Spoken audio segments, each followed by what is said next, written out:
Hello everyone. स्वागत है आपका पाठशाला ऋषिकेश के यूट्यूब चैनल पर। है ना। आज हम बात करेंगे इंडस वैली सिविलाइजेशन के बारे में या सिंधु घाटी सभ्यता के बारे में। है ना।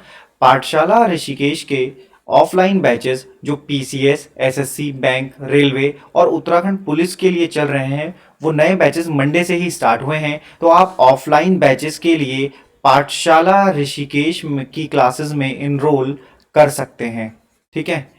सिंधु घाटी सभ्यता की हम बात करेंगे। एंशियंट हिस्ट्री मैंने स्टार्ट की है और कंप्लीट हिस्ट्री, फिर पॉलिटी और ज्योग्राफी जो कंप्लीट सिलेबस होता है उसे आपके यूट्यूब चैनल पर कंप्लीट करवाया जाएगा।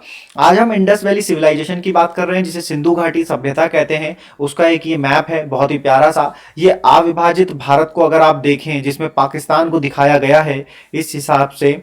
ठीक है। यहाँ पर हमने सिंधु घाटी सभ्यता, सिंधु नदी के किनारे बसे पुरानी प्राचीन सभ्यता को देखा है और उसके कुछ स्थल हैं जैसे हड़प्पा नाम से, कालीबंगन राजस्थान में, धोलावीरा, लोथल, मोहनजोदाड़ो और हड़प्पा। तो आप देख सकते हो कि हड़प्पा यहाँ और मोहनजोदाड़ो यहाँ पर है। हम इसी की बात करेंगे हरियाणा राखीगढ़ी। ठीक है। हम कॉन्सेप्ट के साथ साथ थोड़ी थ्योरी पे ज्यादा ध्यान देंगे। आज के जो इस लेक्चर में होने वाला है उसमें आपको कॉन्सेप्ट देखने को मिलेगा, थ्योरी देखने को मिलेगी और फिर उसके हिसाब से क्वेश्चन देखने को मिलेगा। तो पहले क्वेश्चन से शुरू करते हैं। आसान सा सवाल है, ऐसे ही बेसिक क्वेश्चन इससे आते हैं। आप किसी भी एग्जाम की प्रिपरेशन कर रहे हैं तो आपको वहां ऐसे क्वेश्चन देखने को मिलेंगे। कहा हड़प्पा निम्नलिखित में से किस सभ्यता से संबंध है। तो जैसा कि हमने कहा, क्योंकि सिंधु सभ्यता का सबसे पहला स्थल हड़प्पा खोजा गया था तो इसे हड़प्पा सिविलाइजेशन, हड़प्पन सिविलाइजेशन, हड़प्पा सभ्यता भी कहा जाता है। तो ये और कुछ नहीं, क्योंकि सिंधु नदी के किनारे मिली तो सिंधु घाटी सभ्यता कह दिया और हड़प्पा सिविलाइजेशन कहते हैं।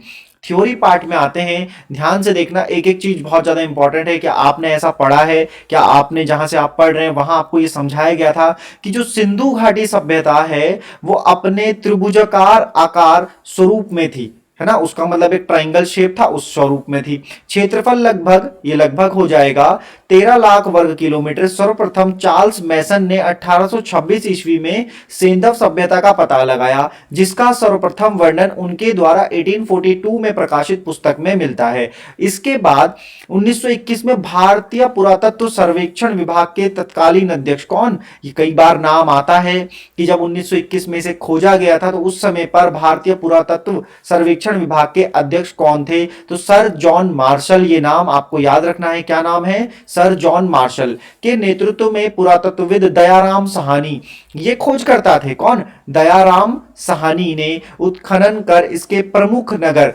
हड़प्पा, तो आपको याद रखना है हड़प्पा का नाम और दयाराम का नाम। जिनको याद नहीं होता है वो थोड़ा सा इस पे जोड़ दो कि याद कर सको कि हड़प्पा है और दयाराम है। ठीक है, का पता लगाया। सर्वप्रथम हड़प्पा स्थल की खोज के कारण इसका नाम हड़प्पा सभ्यता रखा गया। बेसिक है, आगे की जानकारी समझो। सर जॉन मार्शल के दिशा निर्देश में ही राखाल दास बनर्जी, तो अभी अभी आया था दयाराम साहनी। दयाराम साहनी किससे रिलेटेड है? तो दयाराम बोलोगे कि दयाराम है हड़प्पा से।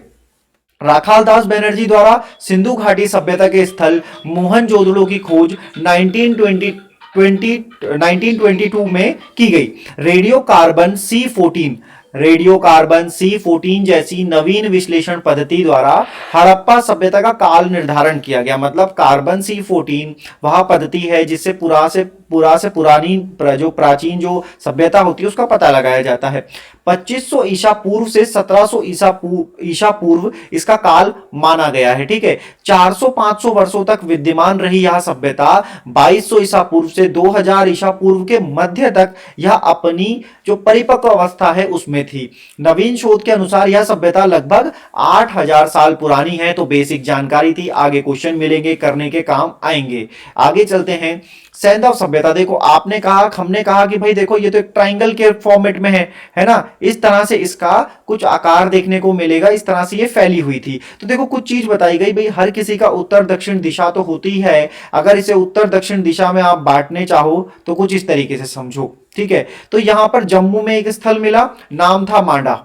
ठीक है, यानी कि उत्तरी स्थल ऐसा पूछ लिया जाएगा, सेंधव सभ्यता का सबसे उत्तरी स्थल कौन सा था, तो आप बोलोगे जम्मू में है, मांडा है, बता दिया। ठीक है, फिर बोला पश्चिमी जो सीमा प्रांत है, पश्चिमी जो सीमा प्रांत है वो है बलूचिस्तान, ये नाम सुना होगा बलूचिस्तान। इसमें जो हड़प्पन सिंधु सभ्यता का स्थल है वो है सुत कांगेडोर, क्या है, सुत कांगेडोर, तो यहां पर आपको मिल जाएगा सुत कांगेडोर। ठीक है, फिर समझो, फिर बोला आलमगीरपुर उत्तर प्रदेश, पूर्वी सीमा जो है भाई नॉर्थ की तरफ है, इधर की तरफ है, तो पूर्वी सीमा में यूपी में एक स्थल मिल जाएगा और नाम हो जाएगा आलमगीरपुर। दो तरह से क्वेश्चन हो सकता है, बोले कि सिंधु सभ्यता का सबसे पूर्वी स्थल बता दो, या ये बोल दें कि आलमगीरपुर जो है वो सिंधु सभ्यता का स्थल अभी वर्तमान समय में कहां पर स्थित है, ये पूछ लिया है। फिर बोला दक्षिणी सीमा में, बोला दैमाबाद में, दैमाबाद जो महाराष्ट्र में है वो दक्षिणी सीमा में है। तो ये चार बातें हैं, इसका स्क्रीनशॉट ले सकते हो और इसे अच्छे से याद कर सकते हो। आगे चलते हैं, इसी का एक्सप्लेनेशन थोड़ा सा है कि हड़प्पा नामक पुरास्थल सिंधु घाटी सभ्यता से संबंधित है। इस सभ्यता का प्रथम पुरातात्विक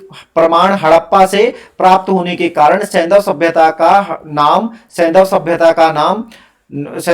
को हड़प्पा सभ्यता के नाम से भी जाना जाता है। ठीक है, तो ये वाली बात याद रखनी है। सभ्यता जो है मिस्र एवं मेसोपोटामिया की प्राचीन सभ्यताओं के समकालिक रही है, उसी समय की है जिस समय पर मिस्र में मेसोपोटामिया सभ्यता रही है। आगे चलते हैं, देखो अब जो हड़प्पन स्थल है जो यहां पर दिए हुए हैं, ये किसी ना किसी नदी के किनारे हैं या वर्तमान समय में इनके किनारे नदी है कुछ, तो जो नदियां हैं उनके हिसाब से इनको मैच करना है। जैसे हड़प्पा करा तो थोड़ी देर पहले ही आपने रावी नदी देखा था, हड़प्पा मैप में भी मैंने आपको दिखाया था। हस्तिनापुर है, जिन्हें मालूम हो हस्तिनापुर तो आपको मिल जाएगा और आप गंगा को कर लोगे। नागार्जुन कोंडा कृष्णा नदी पे, पैठन हो जाएगा महाराष्ट्र में और ये हो जाएगा गोदावरी पे। इस तरह के क्वेश्चन पूरे पूरे फॉर्मेट में आते हैं, मैं वही लेकर के आया हूं ताकि जब आपको मैं सिंधु घाटी सभ्यता पढ़ा रहा हूं तो आपकी चीजें क्लियर होती चलें। आगे चलते हैं, देखो सैंधव सभ्यता की बात कर रहे हैं, सिंधु सभ्यता की बात कर रहे हैं, इंडस सिविलाइजेशन की बात कर रहे हैं, तो भाई इतनी बड़ी सिविलाइजेशन है तो कुछ तो मिला होगा मॉडर्न वर्ल्ड को। क्या देखने को मिला, कैसे खोज हुई, क्या चीजें पता चली, तो देखो लिखा हुआ है सैंधव सभ्यता में प्रचलित अनेक चीजें ऐतिहासिक काल में भी निरंतर रही। इसके कुछ प्रमुख उदाहरण हैं, दशमलव पद्धति पर आधारित माप तोल प्रणाली। देखो प्राचीन काल की बात हो रही है ना, 2500 से 1750 ईसा पूर्व की बात है, इतनी पुरानी बात है और आज हम 21वीं सेंचुरी पर हैं। उस समय के हिसाब से सोचो कि ये लोग कितना एडवांस टेक्नोलॉजी को फॉलो कर रहे थे। नगर नियोजन हुआ है जिसके लिए सैंधव सभ्यता जानी जाती है। सड़कें एवं नालियों की व्यवस्था पूरी तरीके से, मतलब एकदम प्लांट सिटी के तौर पर इसे बसाया गया है।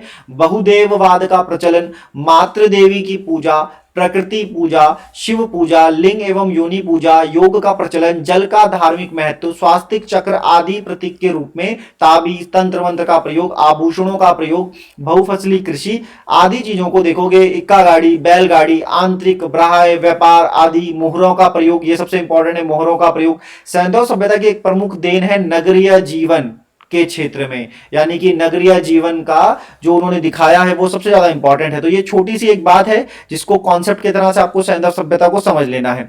आगे समझिएगा, कहा सैंधव घाटी के लोग पूजा करते थे। देखो अब इसका आंसर जो पीछे वाली स्लाइड में अगर देखोगे तो आएगा कि भाई पूजा करते हो किसकी, मातृ शक्ति की। ठीक है, किसकी पूजा करते थे, मातृ शक्ति की पूजा करते थे, मातृ शक्ति की पूजा करते थे, पहली चीज ये। लेकिन उसके अलावा अगर देखा जाए किसी ईश्वर की बात की जाए तो वो देखो जो भगवान शिव के रूप होता है ना उसकी वो पूजा करते थे, जिसमें लिंग का भी एक नाम आया है। ठीक है, कि लिंग की भी पूजा करते थे। तो यहां पर जो आंसर हो जाएगा वो हो जाएगा पशुपति, पशुपतिनाथ पशुपति की। ठीक है, तो ये छोटी सी बात है। अब यहां पर मातृ शक्ति आ जाए तो इसका परफेक्ट आंसर मातृ शक्ति हो जाता है। आगे चलते हैं, ये वही बात है, उसको एक्सप्लेन करेंगे, आगे का कॉन्सेप्ट को समझेंगे। सिंधु सभ्यता की लिपि को अभी तक पढ़ा नहीं जा सका है, इस कारण उन लोगों के धार्मिक विश्वास के बारे में निश्चित तौर पर कुछ नहीं कहा जा सकता। उत्खनन में प्राप्त स्त्री मूर्तियों की बहुलता से मातृ शक्ति की उपासना का अनुमान लगाया जाता है। पुरुष आकृतियों से शिव की पूजा अनुमानित होती है। अग्निकुंड या यज्ञ वेदिकाएं भी प्राप्त हुई हैं। मृतकों के साथ दैनिक उपयोग की वस्तुओं के दफनाने से आत्मा में विश्वास का भी अनुमान लगाया जाता है। फिर भी कई विद्वान इन्हें मुख्यतः मातृ शक्ति का उपासक मानते हैं। यही बात है, पहले बताई है। देखो मैं पूरी कोशिश कर रहा हूं कि आपको ऐसा कंटेंट प्रोवाइड करूं जो बहुत ही अच्छा हो, मतलब इस लेक्चर को पढ़ करके आपको काफी ज्यादा फायदा मिले। आप अगर बेसिक तैयारी कर रहे हैं तो भी आपको फायदा मिले, शुरुआत कर रहे हो तो भी आपका अंडरस्टैंडिंग लेवल थोड़ा सा बढ़ जाए, और आपको खुद तो सेल्फ स्टडी करना ही पड़ेगा। आगे चलते हैं और इस चीज को देख लेते हैं कि क्या बात है।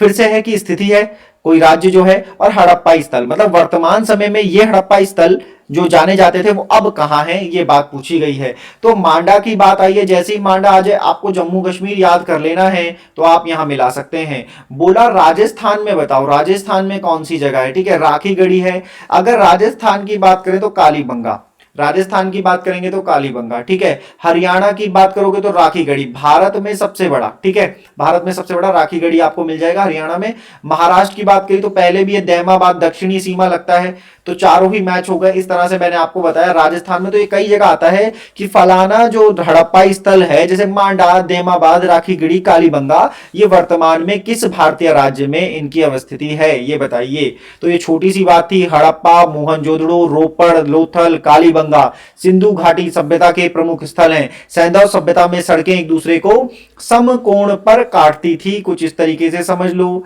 ठीक है, इसको और बड़ा कर लो, इस तरीके से काटती थी। सड़कों के दोनों किनारों पर पक्की नालियां बनाई जाती थी, जिन्हें बड़ी ईंटों अथवा पत्थरों के टुकड़ों से ढका जाता था। इस समय सोने तथा चांदी के आभूषण बनाए जाते थे। तांबे के साथ टीन मिलाकर कांसा तैयार किया जाता था। तो यहीं से बात बनती है कि इसे क्या कहा जाता है, कांस्य युगीन सभ्यता या ब्रॉन्ज जो है सिविलाइजेशन कहा जाता है। आगे चलते हैं। निम्नलिखित पशुओं में से किस एक का हड़प्पा संस्कृति में पाई मोहरों एवं टेराकोटा कलाकृतियों में निरूपण रिप्रेजेंटेशन नहीं हुआ था, ठीक है। मतलब जो मोहरें उस समय पर बन रही थी, ठीक है, वो जो मोहरें बन रही थी वो बन रही थी सेल खड़ी से। अब सेल खड़ी की मोहरें थी तो उनमें कुछ ना कुछ अंकित किया गया था। जैसे वर्तमान समय में भारत की जो करेंसी है उसको देख लो, उसमें कोई ना कोई पिक्चर है। 100 के नोट पे पिक्चर है रानी की वाव की, 2000 के नोट पे मंगलयान है। तो जो वो बेसिक है उस समय पर भी कुछ अंकित किया गया था। तो क्या अंकित नहीं हुआ था, ये सवाल है। हाथी, गाय, गेंडा, बाघ, तो भाई साहब आंसर है गाय। ये मैं आपको बताऊंगा। गाय जो थी ना, सिंधु सभ्यता के बाद वैदिक काल में महत्वपूर्ण भूमिका रखती थी, ठीक है, वैदिक काल में महत्वपूर्ण भूमिका रखती थी। इसके लिए अघन्य शब्द का प्रयोग हुआ है और इसके लिए युद्ध भी वैदिक काल में गाय के लिए होते थे।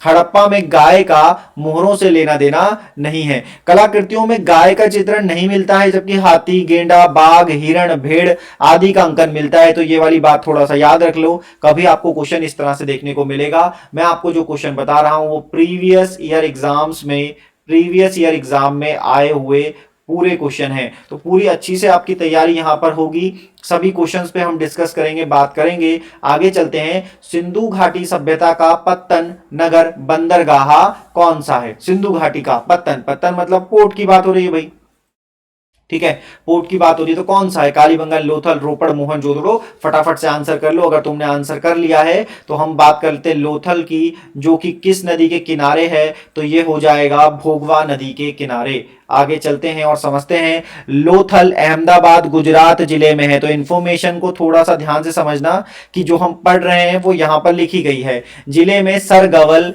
नामक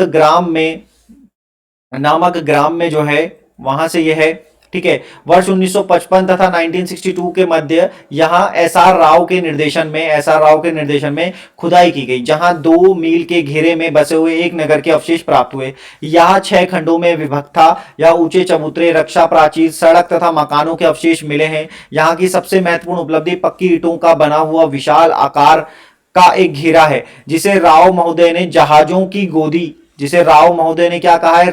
जहाजों की गोदी बताया है। इस प्रकार लोथल एक पत्तन नगर था। आ रही है क्या बात समझ में आपको? और ये किस नदी के किनारे है? तो भोगवा नदी के किनारे है। ये मैंने आपको बता दिया है। लोथल की बात हो रही है। आगे चलते हैं, है ना। चलिए, इस जो सेशन था ये वाला सिंधु घाटी सभ्यता का, उसमें इतने इंपॉर्टेंट क्वेश्चन थे जो मैंने कवर किए। इसी का मैं सेकंड पार्ट भी कवर करूंगा। सिंधु घाटी सभ्यता का भी सेकंड पार्ट आएगा। जो और ज्यादा इंपॉर्टेंट जो क्वेश्चन है, बेसिक क्वेश्चन है, जो भी छूट रहा है उसके सिंधु घाटी सभ्यता को हम डिस्कस करेंगे, ठीक है। सिंधु घाटी सभ्यता को हम डिस्कस करेंगे अगले पार्ट में। तो आज के लिए इतना ही। वीडियो देखने के लिए धन्यवाद। आप हमें इस सोशल हैंडल्स पर फॉलो कर सकते हैं, फेसबुक पे, इंस्टाग्राम पे, टेलीग्राम पे और यूट्यूब पर, है ना। Thank you very much.